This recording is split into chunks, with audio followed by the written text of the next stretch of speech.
Well, I'm not that surprised because from the beginning, I knew that Kyrie leaving Cleveland, it was more basically about what we see with a lot of young players. You know, guys want their own shoes. Guys want their own franchise. Guys want their own legacy. And they want to be able to take credit for their overall success. Now, Kyrie Irving, if he keeps playing with LeBron James, LeBron in Cleveland, being from Ohio, like, is he ever going to be able to do that? No, not really. Now, how he went there, I thought was petty.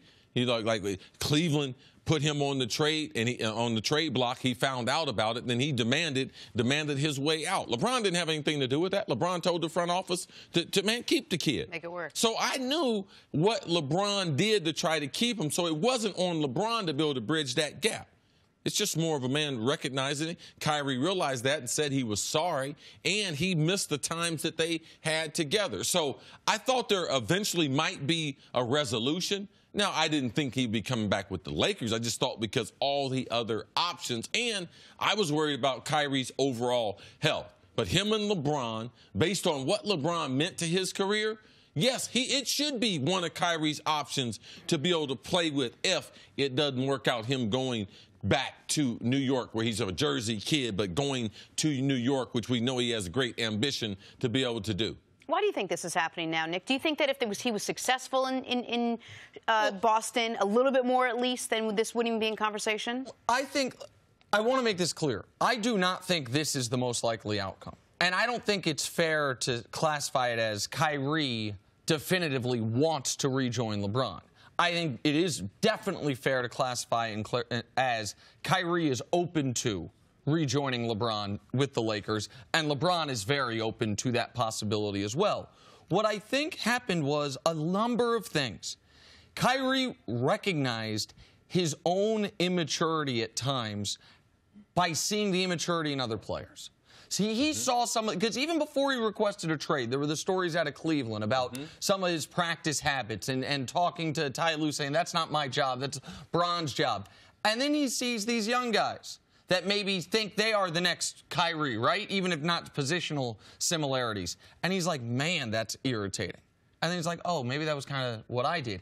And then I think he also went back, and thought about, it's one thing to demand a trade. It's another thing that after you're traded, go on national television, and he could have smoothed that over. He could have said, listen, it had nothing to do with LeBron. I'm not certain if LeBron's going to be in Cleveland long term. I wanted my own team. Instead, he was like, why would I call LeBron? Why? He did a lot of things to make it kind of salt the earth behind him.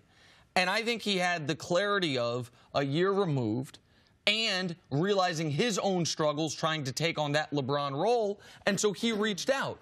And once the human element is solved, then it's a basketball question. And we saw LeBron and Kyrie win a title together against the 73-win Warriors. Yeah, I just don't think as fans we equate enough of the human factor in. It's no different than a guy learning how to dribble. Steph dribbles the ball a lot better now than he did when he was in college, when he first got in the NBA. He shoots the ball better, too. He moves better without the ball. But also there's a human development. You're developing your game, but you're developing as a human being. Yeah. How are you going to be in this league when you're a father? How are you going to be when you don't have other superstars? What type of leader, when you have all those hard workers out of the building, and you have to set the tone, how are you going to respond? So I don't think that we equate the human development. Look at all the great stars we have in the league. Look how they've grown on and off the court. Yeah, I need to work on my jumper, but there's also aspects as a human being, human growth. That's what Kyrie Irving was going through when he started seeing people like Jaylen Brown, people like Tatum, being like, wow, I'm trying to tell these guys, wow, I heard that before. Someone told me that before. So I think there's more to growing as a leader, trying to lead other men, just as much growth on the court as there is off the court. So that's what I see with Kyrie. He didn't really need to grow his basketball game that much, besides being, as a floor general, that I'm going to generate other people's shots compared to I'm going to cook them. That part he could work on and get a little bit better at. And but he has. And he yes, has. But the human side, we have to equate that. Man, he's going to grow as a person. That's what I saw with Kyrie when he reached out to Bron. All right, let's tackle the fun part. What would a Laker team with LeBron, Kyrie, and AD look like? Would they be far and away the best team in the league? I mean, I believe they'd be the best team in the league, and I believe it'd be the most talented big three we've ever seen. I believe it would trump the big three that the Warriors currently have. Because I think LeBron's better than Durant. I think Anthony Davis and Steph are eye to eye, and I know Kyrie's better than Clay. And so I think that I think it would be the most talented big three we've seen. But I also think that if Kevin Durant leaves, which is on the board, LeBron plus one of those guys is a championship-level team. I disagree with you as far as they might be more athletic than the Warriors, but they're not more skilled in basketball. They don't have the shooting that the Warriors, and they don't have the measure on the court that the Warriors, and there's no way Kyrie, LeBron at 69 years old, however old he is right now. AD's a great defender. Them other two aren't elite defenders. Sure. Man, Golden State is a lockdown. In the playoffs, man, they are locked down. KD, Draymond, because they do have Draymond and them on the team.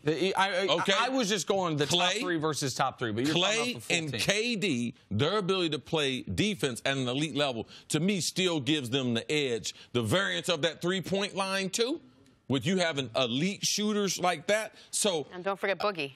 I still give that edge to the Warriors. But this would be the best team LeBron's ever been on. And I just want to make this very clear. When I first said this on Friday, people dismissed it as an impossibility. And then LeBron sent out that Instagram, and then all of a sudden other people started reporting similar things. I don't want people to go too far in the other direction. It can't go from 0% Friday morning when I've said it. I still think it is more likely than not that Kyrie Irving is not a Laker next year. I don't think this is something where the plan, it's not like the Olympic team where Bosh, Wade, and LeBron got together and said, this is what we're doing, allegedly. But it is very much on the board, and it is a possibility. I don't know if I'd call it a high possibility yet, but it's a possibility that Kyrie joins LeBron with the Lakers next year. Thanks for watching. Subscribe here to get the latest from the show. Also, be sure to check out more of the best clips from First Things First, or go watch a few segments from our other shows on FS1.